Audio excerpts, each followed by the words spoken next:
صرف 4 حدیثیں اپنا لیں۔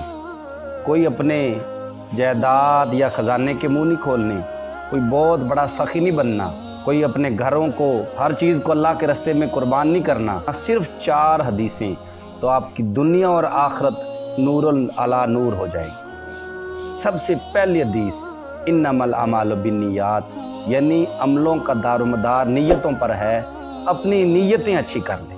نمبر 2 ہے حق بات بھی واضح ہے اور باطل بات بھی واضح ہے، یعنی سچ بھی واضح ہے اور جھوٹ بھی واضح ہے، اس میں کوئی شک کی گنجائش نہیں ہے، شک بالکل بھی نہیں کرنا چاہیے۔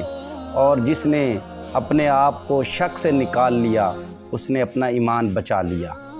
اور تیسری حدیث بے مقصد کاموں کو چھوڑ دیں۔ اور چوتھی حدیث کہ جو تم اپنے لیے پسند کرو اپنے مومن اور مسلمان بھائی کے لیے بھی وہی پسند کرو۔